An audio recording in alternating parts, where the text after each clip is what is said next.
তোমাদেরকে কিন্তু আমি কথা দিয়েছিলাম যে রচনা আরো একটি ক্লাস দিব তোমাদেরকে। আর এটা খুবই ইম্পর্ট্যান্ট ক্লাস। কারণ কি? কারণ যে আগের ক্লাসে দেখিয়েছিলাম মানে সাজেশনস দিয়েছিলাম মূলত। আর আজকের ক্লাসে কি দেখাবো, যে রচনা কিভাবে লিখবে। অনেকে আছে বুঝতে পারে না যে রচনাটা আসলে কিভাবে লিখতে হয়, বা এর টেকনিকগুলো কি কি। মানে আজকের ক্লাসটা দুইটা ভাগে ভাগ করেছি আমি। একটা হলো যে ফরম্যাটটা দেখাবো, আরেকটা হলো টেকনিক। ফরম্যাটটা আগে, আর টেকনিকটা সবার শেষে দেখাবো। হ্যাঁ, তো দেখো, রচনা লেখার টেকনিকটাকে ওয়ান ওয়ান টু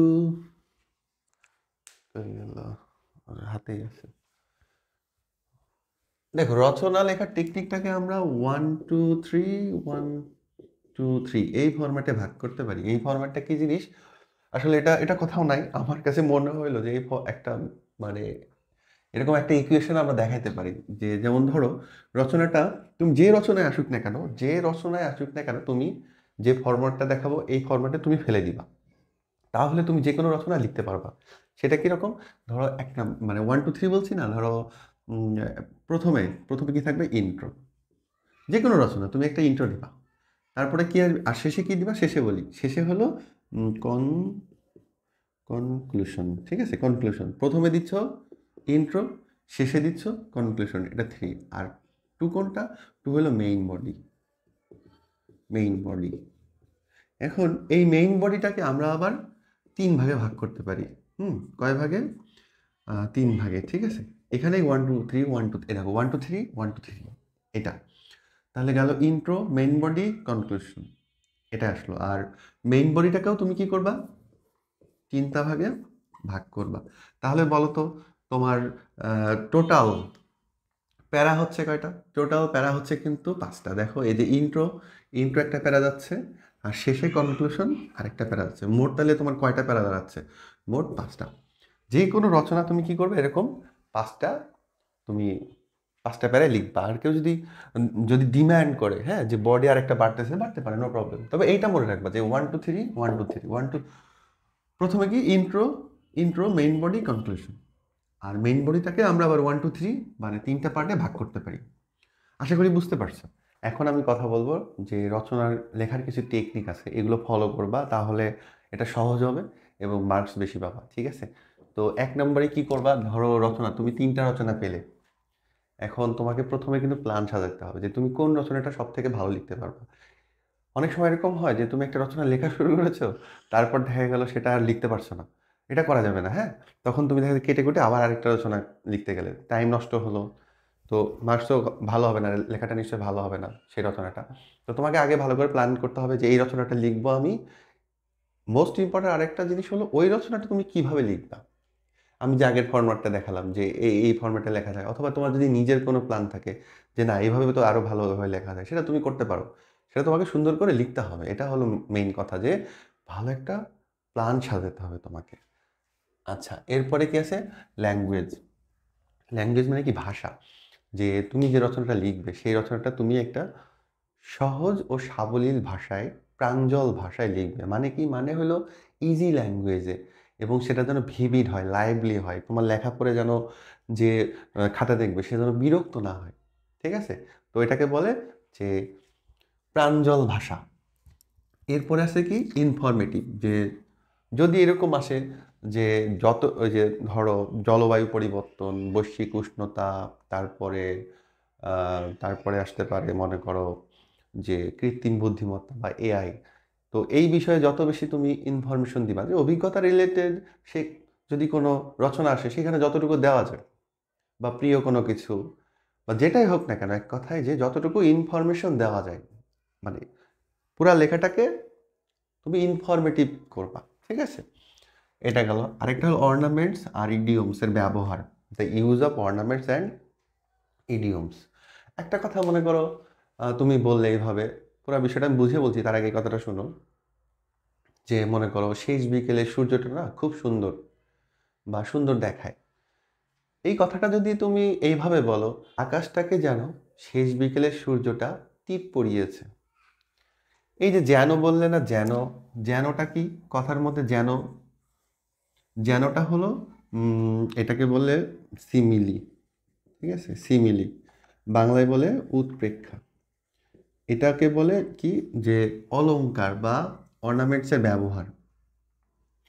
তো এরকম আরো কি আছে, মেটাফোর আছে, তারপর হাইপারবলি আছে, অ্যালিটারেশন আছে, তোমরা এগুলো জানো। হ্যাঁ, তো এইগুলোর ব্যবহার তুমি যদি করো তাহলে লেখার মানটা, স্ট্যান্ডার্ডটা আরো ভালো হয়।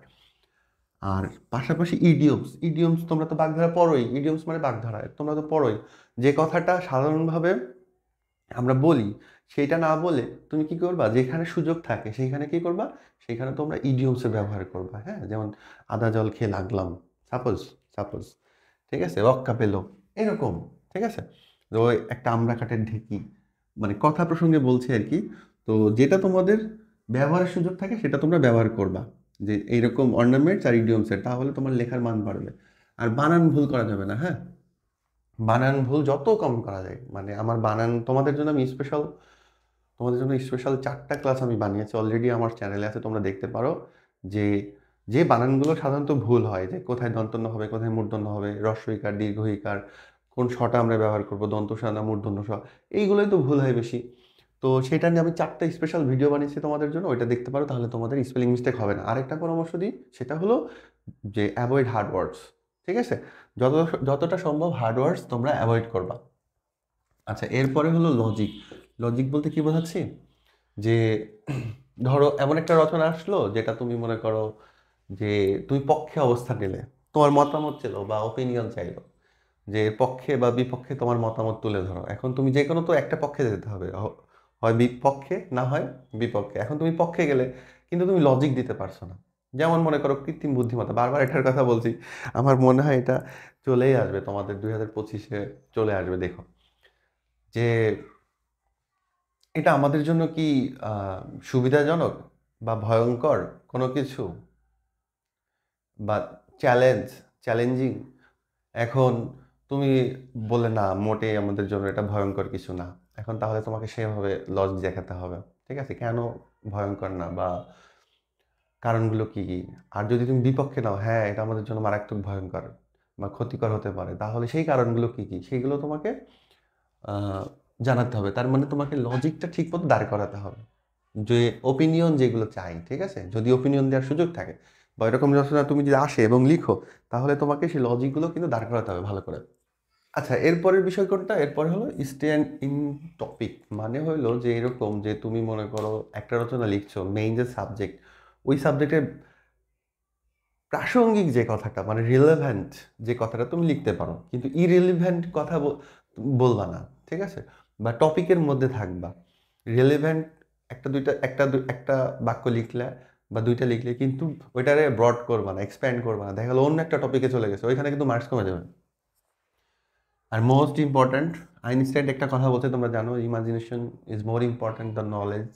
এই কথাটা মনে রাখবা। তো আসলে আমাদের দুইটাই দরকার, নলেজও দরকার, ইমাজিনেশনও দরকার। স্পেশালি আমি বলি, যখন তুমি অভিজ্ঞতামূলক রচনা লিখবা, মনে করো এমন একটা রচনা দিল যে সাপোজ সাপোজ যে হলো জাদুঘরে একদিন, সাপোজ।